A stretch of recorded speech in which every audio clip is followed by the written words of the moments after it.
Hello, hello, and welcome to Millennial Notebook. My name is Stella, And my name is Emily. and here we talk about living life as a millennial in the modern age. Get comfy, grab your notebook, and let's enjoy the ride together.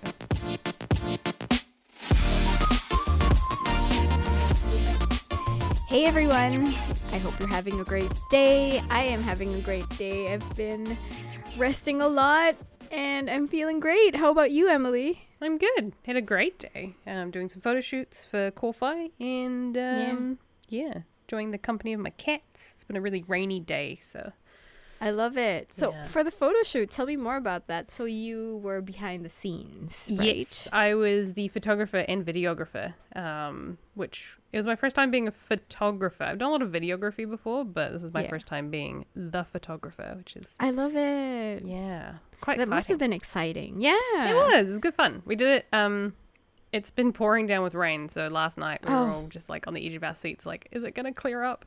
And we happened to get like the only 2 hours in the day that it wasn't raining, so perfect. That's amazing. It was like That's the gods were great. shining down on us. Yeah, that's the toughest thing about like planning the weather. Planning your photo shoots around the weather, Yeah. right? Sometimes, like, if you wanna, I mean, it's good if it's indoors, Yeah. but Yeah, we had when it's an outdoor, we had an outdoor location, but we were able to move indoors, which was really good. So worked out. Okay, so that's great. yeah, Sounds like fun. If you are not familiar with Emily's organization, let me link that in the show notes if you're curious. oh yes, So there's a lot of fun stuff about anime and cosplay over there, and Yeah. so yeah, check it out. Cool. So today we are going to talk about something that I find very interesting because I've never tried it before, and that's freelancing. Ooh. And the reason why I wanted to focus on this is because Emily has a lot of experience with this. Yeah, And I considered doing it a long time ago prior to getting my full-time job. And I thought about asking Emily more about the topic because my friend who recently lost her job was also considering doing freelance while looking for her next full-time job. And it's quite daunting, actually, as someone who's never done it before. Like, there's so many questions, but we never really know the answers to these questions. There are blogs, sure, but, you know, the answers are always coming from this, I don't know, they're always like, you'll be fine, just search for jobs here and it'll be okay. But you know, I've never really heard of anyone in my circle who successfully found a job, a freelancing job, and got paid well, and all of the things that I'll be asking you throughout this episode. So I'm very excited, and I'm excited to learn a lot. So before that, like, you have a few facts for me, don't you? So tell me do. more about freelancing. So I found these really cool facts. Did you know that majority of freelancers are predominantly women? No. Yeah. Really? Yeah. So based on this particular survey, it's about 73.78% of are female. 73%. 73%. That's huge. It's a lot, yeah. And I think that actually that does tie up quite well with a lot of my personal experience with women being freelancers. And I think from personal experience, I think this comes from a place of like women feeling like they're undervalued in the workplace, or like, you know, male leadership and male management sort of tends to not favor them. Women have a lot of health issues as well. Things like period pains is like a great example. You know, having to work around that. Women, you know, have endometriosis, all those sorts of things that chronic pain, just being a woman. Yeah. Like, it's not easy. So, you know, the Yeah. flexibility that freelancing has, and that kind of makes a lot of sense. And obviously motherhood as well. It's a great reason. It's probably a reason many people go into freelancing, starting their makes own a lot of business. sense. Yeah. Yeah. Gets sometimes, rid of like, that glass ceiling. Who needs that?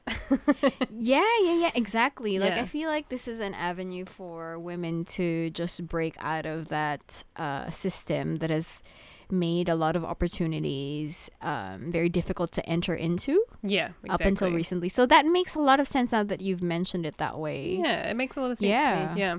What else have we got here? I really like this fact. Freelancers freelance to supplement their income. So about 42% are full-time freelance, and about 57% freelance to sort of supplement their income. So that means they have like a 9 to 5 or a corporate job, or a part-time job, and it just kind of brings up their income, which is kind of where I sit. I sit in that bracket of I have not a corporate job per se, but I've got like a 9 to 5, and freelancing something I do in my spare time on the weekends.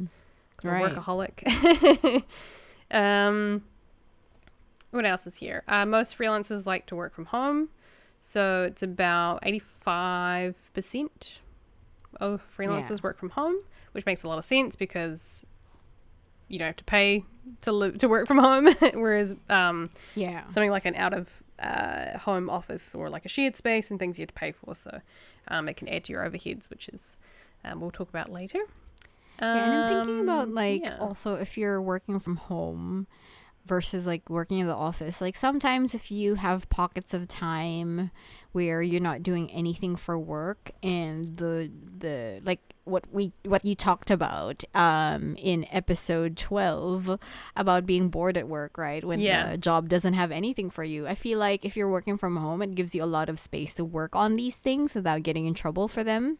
And also I have really this is a creative thing that it's a trait or a trend in the creative circles, but most of us tend to be night owls. And there's kind of a link between night owls and neurodivergence as well. So it's not really feasible to do that necessarily when you've got a 9 to 5. People work from office hours. Right. But I tend to get my best work done sort of between 8 and midnight. Because that's when it's kind of, most people kind of describe it as like the world goes quiet, especially like after midnight. There's like, no one's emailing you, no one's texting you, everyone's kind of in bed, and like there's no noise outside, people aren't driving cars, so it tends to kind of quieten down. And then as soon as, there's another thing too of like creative juices tend to run when you're, it's not tired, but like when you're like settled, I guess. So like at the beginning of the day, you're sort of waking up and you're sort of getting your head in the right space, and some people work really good in that time, and I find that sometimes good, sometimes bad. Afternoon, after lunch, most people have like their after lunch sleepies. So it's not necessarily a good time for everyone to be productive, but it's usually after dinner and after you've sort of like the day is done, there's nothing pressing, you're just like, oh, okay, winding down. That's when creative people tend to get the creative juices flowing, and that's usually when I do my best creative work. So I don't know. So I guess freelancing is quite good for that if you want to work your own hours and things. So. I have so many questions. Okay. Any other facts for me? No, I think that's probably the ones that are most interesting. Yeah. Yes. So we will link that in the show notes if you're interested in learning more about freelancing and some quick facts. It's from flexjobs.com, and we will link that in the notes much later. You can just check them out once you're ready. All right. So tell me more about freelancing. Like, what gets people to start? Like, what's your perspective on this? So I found that a lot of people tend to do freelancing out of necessity, but it's usually a necessity and they have a drive for it. So from my personal experience, I was always very keen to do freelance work. I just like the flexibility. I like taking on like projects that are outside of maybe my 9 to 5 scope. I don't know, just it's something exciting, sometimes it's just a job that pops up and you're like, oh, I could do that, and you get really excited about it. Sometimes good, sometimes bad, but so it's generally something that you have a need or want to do. So some people will start when they're working in their corporate job, and they'll just do it on the side in the evenings, on the weekends. When I moved to Tokyo, that's when I kind of really dove into freelancing. And so like starting in a new city, sometimes it's a really good way to I found it really freeing because I moved to Tokyo not knowing anyone, but I kind of just like threw myself into this new me, essentially. Yeah. And because I didn't really know anyone, it was like freelancing was really good because I, met people through events, and then they got to know me, and then I made friends through that. So, Yeah. some people just do it when they're starting off fresh. Maybe if you're a graduate looking for work, it's a really good way to sort of hit that buffer. Perhaps you're out of a job, perhaps you've lost your job, something like COVID comes along, but you're actually quite a skilled person, like you've got work experience. What you're looking for is just clients. So some people start at that sort of base. So sometimes it's oh gosh, I need a job now, I'll take anything. And sometimes it's this is an opportunity for me to do the thing I've always wanted to do. So Makes it's kind sense. of two ways of looking at that.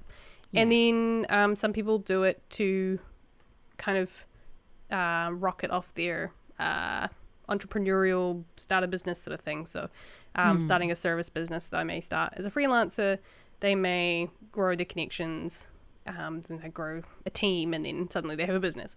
Some people want that, some people don't want that, some people just want to be a freelancer, a solopreneur, as you would call it. So there's like, I think there's a lot of opportunities in your life when you can do it. Some people start when they enter motherhood, because trying to work 9 to 5 when you've got a baby is really difficult. So people will just do a few freelance jobs on the side, and then suddenly that grows. Or some people just keep it as a part-time thing. Interesting. Okay, thank you for all of those notes. Yeah. And some of them I empathize with, some of them I have heard my friends discuss. So it makes a lot of sense why a lot of people have started to open themselves up for freelancing, wherein back then it wasn't as accessible, or people weren't as open, right? I feel like it's a new thing that we are opening up into, and I think it's great. I mean, it's not a new thing. Obviously, there were freelancing jobs even before. Yeah. But I feel like it's been more accessible with the internet. Would you say so? Oh, absolutely. Yeah, I would say it's definitely become more accessible. Facebook's really good. All these job sites that come up. Right. So leading up to my question then, like since you're already answering them, like how does one start? Like how do you even find freelancing jobs? It's a really good question. I still struggle with this, I'll be honest. It is a lot of word of mouth. Word of mouth is probably the number one way I've found clients and return work. I'm really lucky. I've got a cousin who has a little business, and she throws me jobs every now and then, but it's not particularly consistent. So it's just odd jobs here and there. But that's one way. People, family, telling all your family and friends, tell their family and friends to tell them about yourself. Get work that way. Old colleagues is another way you can do it. Let them know that you've gone freelancing, you're starting freelancing, because they've worked with you in the past. Obviously, they've got experience, so they might be more receptive to sort of putting your name out there. How I did it in Tokyo, I joined Startup Lady Japan, and they just had an event that I was interested in going to, but then they were like, do you want to talk at it? So I did. And that's how I got to know a lot of people, and they got to know what I did. So I got a few jobs that way. Going to meetups, organized, joining meetups and events for in the business sector. So for like entrepreneurs or just general networking events, startups, any of those spaces are really good for finding work, depending on what you do. Interesting.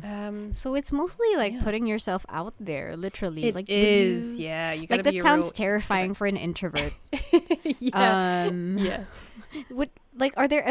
Have you tried any other options? Like I know of several freelancing websites that supposedly give you work, and then you look through, openings, and then you apply for them. Like, have you ever tried those out before? I personally haven't found any success with those, because you spend a lot of time pitching, and pitching I can see that is kind of a waste of time and effort, if I'm I honest. thought about that too. So, I mean, getting your name out there is really good. Getting really good testimonials is really good. Reaching out to people. I still really struggle with this because I am an introvert, as you know. So the last thing I like doing is sending emails. But when you're, money's on the line, you kind of have to. Just getting really good at your, I guess your cold pitch. So like knowing who you are and what you offer and who you're emailing. Is just like, don't come off too strong, but know what you're selling. I'm surprised you never found any success in this. Like, and you've been doing this for a while. So is it mostly because of the time and emotional investment that you have to kind of slightly put up to be able to prepare that pitch? Like all of that pitching, would you say it's not for you, or would you say it's just a little bit tougher versus reaching into your current network? In terms of like going for those websites? Yeah. Or jobs from those websites. I just find that 90% of the time you get underpaid, you get overworked, you get underappreciated, and just not paid at all. So I haven't heard too many good things about, the likes of Upwork and stuff like that. Yeah. People always go for the lowest bid. So if your price is too high, they're not going to pay you. There are definitely ways to get up in the rankings on a lot of those sites. Like Fiverr, you can get up on the rankings and actually get paid a decent wage. Yeah. But I would say the number one best way to do it is to do it face to face. Really network, especially in the business space. Entrepreneurs and business owners are always looking for someone to do their accounting or someone to do their graphics or maybe do a photo shoot for them or marketing. Just make sure, I guess, that you've got a service or skills that you can really sell to. Right. So on that note, I consistently have imposter syndrome. Like I know I have the skills to do the right job and to do well, and even if I didn't, I know I would do my best. But that's a thing, right? Like, so you mentioned that we have to kind of put ourselves out there and talk to a lot of people, join meetups and all of these things. How do you even like pitch yourself in that moment for them to be able to be like, oh yeah, okay, let me try hiring you for this gig then? Like, how do you get from point A to point B there? Okay, well, let me let me take you back to December 29, 2018. Okay. It was my very first networking event, and in Tokyo. Very nervous, but thankfully it was quite a small event. There wasn't too many people there. And I think I don't know if I talked about this when I was talking about introversion, but I met like a journalist. He's a really nice guy. And I just got talking to him, and he had some ideas about doing a YouTube channel, and I sort of slid in there and was like, oh, YouTube channel, cool. Well, I do like graphics and stuff, so, if you want some help with that, like I'm more than happy to. You just gotta you gotta slide it into conversation, when people ask like, what do you do? What are you doing here in Tokyo, and what do you do for a job, and what are your skills? So you sort of talk about those things, and people go, oh, that's interesting. I need X, Y, and Z. And I guess the second part of that story is at the end, I went and talked to the organizer, who was Jin Tanaka, who is a really good friend of mine. And he got me onto a bunch of different projects when I was living in Tokyo. So, and that was just from one conversation. I think he was on the lookout for someone to help with design stuff, and I just put myself out there, and I was like, hey, I just went up to them and said, thanks for the event. This is really interesting. I do this sort of thing. So, if you've got stuff you want me to help with, that'd be really cool. Like, love to get in your circle, basically. Right. Yeah. So it was, but I would say it was me just really pushing and just telling people about myself. And it's really easy to go to an event and hide in the corner, but start with one person, go to the next person. Just if you find that the conversation leads that way, tell them about yourself, tell them all the skills that you have and what you do. And it's really easy when you're a creative too, because you're just like, oh, I used to work for this company and I did a bit of this and a bit of that and a bit of this, and in my free time I do a lot of this, and people are like, you have a lot of creative skills. That's good. We need that. Interesting. So when you put yourself out there the first time, did you get paid, or were you just literally helping out to get your name out there? A few of the jobs I did in the beginning were volunteer jobs. Especially when you're in new circles, it's kind of an important thing to do volunteer work. It's just a way to clear your name, or like it's like a no strings attached way of proving yourself, I guess. They're not losing money if you suck and you're a liar, and you can kind of see if that relationship is worth pursuing. It's a little bit like dating. Are they someone who's actually going to pay me, or maybe that's actually a good way to test out whether you can you fit the role and if you can deliver, right? And also if you like the people that you're about to work with too, because some clients are cheeky and they'll push you for your time, and some people will be some people are so lax, and I actually found it sometimes they wouldn't give enough feedback, and that would frustrate me, because it's like, I don't know if I'm doing what you want me to do. Right. So you just got to find the balance. There's got to be a relationship there. It's a relationship. It's the best way to put it. Right. How do you move from, for example, you're volunteering first. How do you move from the volunteer aspect to actually getting paid, though? So sometimes it's not necessarily going from volunteer to paid.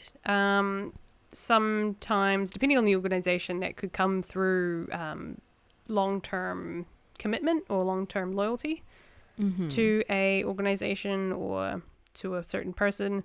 But it's actually the word of mouth that it's creating. So, in other words, the relationship you build there, with your with your volunteer work, those people in that organization may know other people who are connected through the organization that can pay. So it's just it's a referral system, right? So you're basically that's why Startup Lady was really good.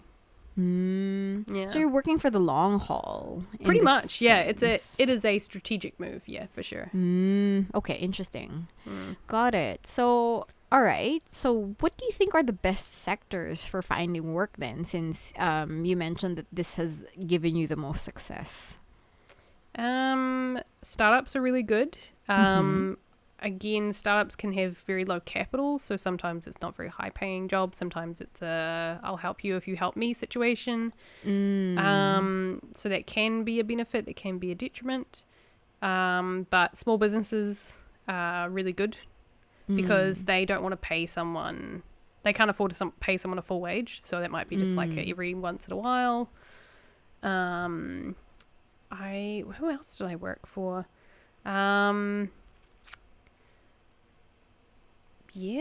Entrepreneurial groups like the ones you mentioned a while ago, the one where we worked together a lot, Startup Lady. Yeah, Startup Lady is a really good one. This is for Japan, by the way, for people who are not familiar. Yes. But just entrepreneurial groups, and what we mean by that is just like people who are looking to start their own businesses, make their own startups, because these are in line with Emily mentioned a while ago. Are small businesses and startups, right? And they need people to work for them, whether for free or for, whatever you're charging. So it's in line with the advice that Emily gave. Yeah. So it's trying to find pockets where organizations need people, essentially, and businesses need workers. So it might not be a full-time gig, but it might be a few odd jobs here and there. And if you get in with enough little small businesses, you've got suddenly a full-time workload. Right. Yeah. I think I remembered one before I heard my friend do something for a nonprofit. Would you say it's also a good sector for finding work? Yeah, possibly. I mean, that could be a long haul as well. Not-for-profits or non-profit organizations tend to have or sponsored by bigger organizations. So it could be connections through that you find work. That's probably the number one way. couldn't say that a lot of not-for-profits hire. I would say they probably hire within the team, but that might not be necessarily their goal is to be financially stable enough to hire you as a full-time employee. Yeah. But for me personally, I found it was a really good way to stretch my skills, to show that I was keen to work, because, it could also be a step into finding a full-time role. So not necessarily freelancing, but also finding a 9-to-5 job or a part-time job. So yeah, which I did have some luck with that. So, Right. yeah, it's a good way of proving that you're not here for holiday. So, for example, if you did go overseas and this is how you kind of stepped in and you wanted to prove yourself or like build a reputation, showing that you're willing to work, you just looking for a paid gig is one way of doing it. Yeah. Okay. Interesting. Okay, in line with that, I'm also wondering, like, how do you find solid jobs? Cause, like, my primary worry, as well as my other friends, right, is like, how do we even make sure that we'll get paid, or that this is gonna lead to somewhere good for the long haul? Let's say you're volunteering for this moment in time, but then how do you know that it's gonna be a good relationship in the long term? Like, how do you know that this is going to be a good job to get it yourself into?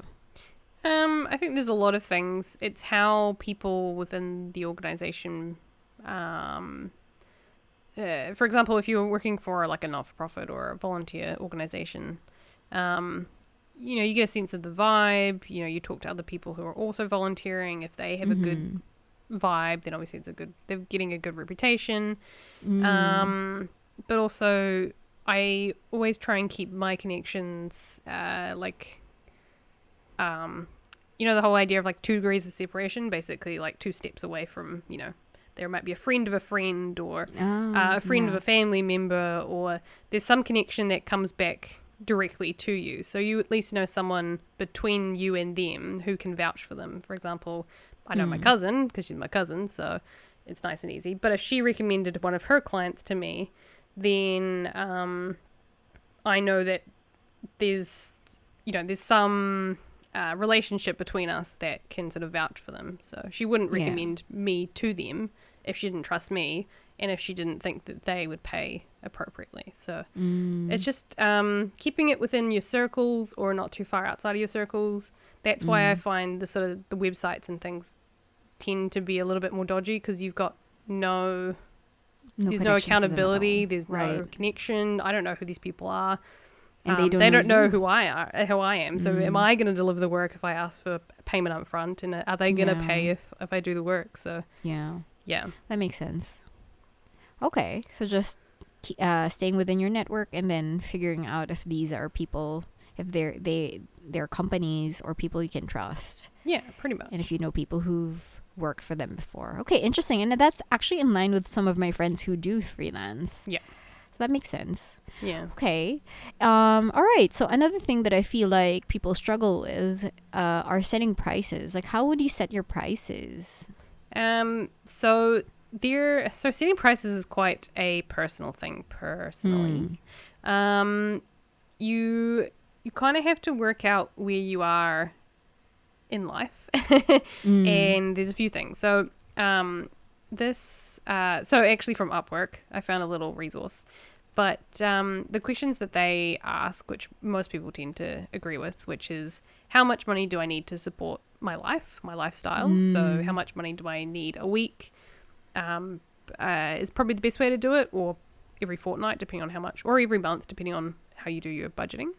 But you kind of need to know what you need to make to support your lifestyle, what's your rent, how much you spend on food, those sorts of things. Then you want to look at your aspirational goals. For example, I want to be able to save this much, so I need to add that in. And then you kind of need to know your sector as well. For example, freelancers tend to get paid a lot more per hour than someone like an employee because of that volatility. So, for example, someone in my position doing graphic design could charge $60 an hour as a freelancer, but my rate as an employee is probably closer to $30 an hour. So it's about double. but that's not Yeah. necessarily true for everyone and everyone in their stage where they are in their career.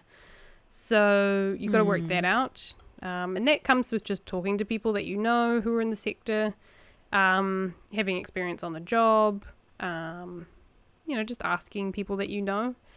So you gotta kind of weigh it out. How much do I want to make this year?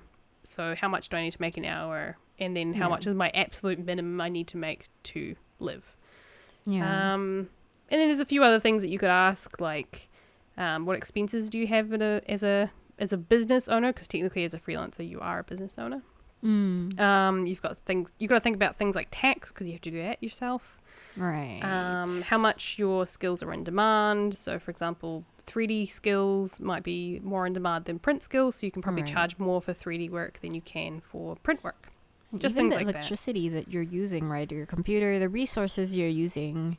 Yeah, I mean, there's all that as well. Car, Yeah. you've got to pay for your so you got to think your expenses essentially. So how much do you pay in fuel or bus, train, whatever it is you use, and like, do you have a printer? You need to make sure the printer's working. Your online services that run the business, everything from your software that you use, your Adobe subscription, whatever it is that's applicable to you. So you got to weigh up all those things, and once you add up all those things and you work it out, then you find your hourly rate. And sometimes it can be a bit of a shock, and you're like, I'm actually not making that much money. I'd make more money as a employee. And as you get better at freelancing and knowing your worth, then you can start to charge a lot more. Things get a lot easier, and you will start to make sometimes more than you would in a full-time job. So Interesting. There's lots of things you got to ask yourself. So I have a question. Like, why have you not... I mean, I know that you love your freedom, and I know eventually you want to build your own business. How come you never dove into freelance full-time? Like, full-time freelancing sounds weird, but, why did you choose to go for a 9-to-5 versus just throwing yourself into the freelance life? It is stressful. It is probably the number one thing. You have bills to pay. You've got to. My partner was studying at a certain time, so we needed regular income that was guaranteed. And I think the thing I still find now is that I'm not finding consistent clients. One, because I'm not spending time finding them. So that is like, I'm not spending the time actually reaching out and making connections. I have my little volunteer startup that I have with Corefire, with the event that I run. And that takes up a lot of my time. So, and I find that gives me the same fulfillment that freelance does, but without the stress, right? Because I'm not, I don't need a paycheck from that. I have a job that pays my bills, and ideally I'd like to be full-time freelance, but there would be more work needed to make it consistent. So things that I'm looking into, for example, automated emails, better, or finding someone to actually do the sales part for me. So something that I found over time is that I, because of my introversion, I really suck at the sales part of being a freelancer. I suck at selling myself. I'm really bad at like putting out those emails, and that's a huge detriment to the reason that I am not as successful as a freelancer. Even though I've got all the skills, I'm super creative, I can get the work done. It's just I can't sell myself. So I always sell myself short, therefore I don't, perhaps make as much money as I should have. So for me, that's one of the things I really want to, and I can do that because I have a 9-to-5. I can pay for someone to basically do those sales for me. And that's something that I'm investing in. So I kind of see it as an investment to get someone who can bring in that work for me. So it just takes the stress away from me a little bit. That said, that's not for everyone. So, for some people, it's finding a good workflow of, or finding a really good email pitch, learning how to write a really good email pitch, finding out how to, work things like Upwork and making the most of it. So, you just gotta, I think I think one thing that I've learned through freelancing is my downfalls, things that I'm not good at. Yeah. And learning to get around it by being smart. Right. And working on the right. things that I'm good at. So That makes sense because some of my friends who I did kind of like they are designers as well, and there are so many opportunities online that I see for designers, but it's about searching for the jobs yourself and yeah. having to consistently do that, and even have to thinking about your taxes and all of the paperwork that you have to go through to be one Yeah. was too much for that person, and so Yeah. they didn't even try out freelancing at all and just went with a full-time job. Yeah. And I mean, continue searching for it. there are a lot of reasons that people do just stick to a 9 to 5. Sometimes it's about finding the right company that you work at as well, finding the right culture that fits in with your lifestyle. And sometimes that's enough for people, that they feel like they get all the flexibility that they would out of freelancing. For me, I think it's the flexibility that I want more and more, and the flexibility of my pay, like not being capped at someone else's rate, is the reason that I keep pursuing freelance. And I think at the moment it's not quite the right timing, with Jonathan just starting up his new job, and there's a lot of personal reasons why I'm not pursuing it, but it is definitely something that is sitting in the back of my mind that I am beginning to get the ball rolling on, because there's no right time to dive into it, but there's always opportunities. So, and I do a few jobs here and there, and that's it's enough to keep things exciting. Okay, I love that. Okay, last point that I've always been curious about, and I am amazed at how you balance your full-time job with your freelance jobs, including our beautiful podcast that we put a lot of love into. But how do you manage your time and not get too exhausted? Because with my full-time job plus Millennial Notebook, it's been quite a journey. Yeah, no, I agree. Let's put it this way: you live in Japan. Work culture is a lot different to here in New Zealand. So you working and being busy in Japan is like me. You're busy as me working like 200% here. Oh my goodness. So you being like tired and busy is like, oh God, you really are tired and busy, because so it's a different you're level. tired and busy here would be like, you'd be like a star employee. You'd be like earning the dosh.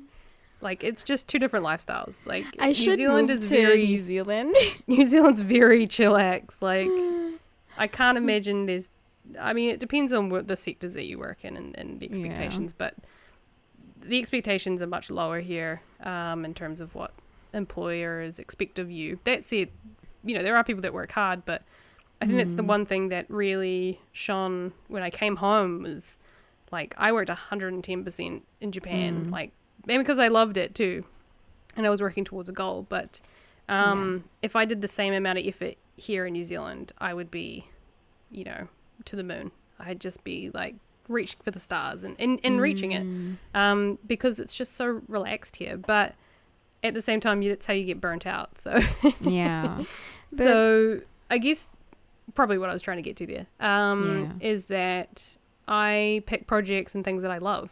Like, I don't see us working on this podcast as work, because it's enjoyable, I love seeing something grow that is actually it fulfills a little part of me, So my little event that I work on, which is not so little anymore, but it's something I enjoy. It's something that I get to be creative in doing. So I don't get tired because I enjoy it.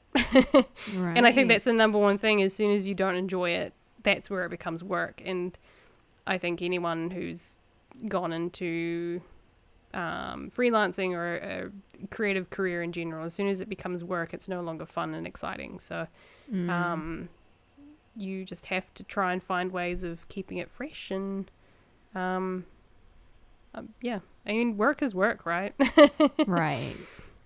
Yeah, okay, that makes sense. Actually, right. If you enjoy what you're doing, then perhaps it won't feel as heavy as, say, something that you see completely as work and don't Yeah. even enjoy.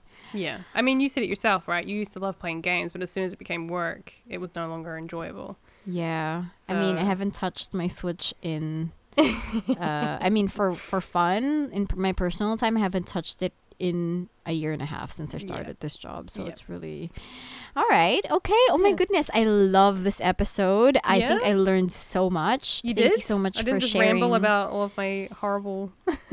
No, it's great because, like, for people like me who have never dipped my toes in this, like, it's really useful to know what has worked and what hasn't worked. And all of it makes a lot of sense. So thank you for sharing your knowledge on this topic. Oh, it's all right. Yeah. All right. If you want to Thank you hire so me, find me on much. my social media. Yeah. So she's open to jobs. Like, what jobs are you open to? Let's just get that out there. Anything creative and exciting. If you look at my Instagram and go, I want that person to make me something, then hit me up. Okay, let us link. I will link Emily's Instagram in the show notes. So just hit her up then. All right. Send me a message. Yeah, okay, great. Thank you so much. Oh, by the way, she's in a relationship, so not that kind of message. Oh, no. I mean, you can try, but it'll go right off my head. Sorry. Funny. All right. Thank you so much, everyone. Thank you, Emily. And No we're worries. looking forward to seeing you again for next time. We're going to be talking about dating, so it's going to be a fun episode. All right. Awesome. See you guys next time. Bye. Bye-bye.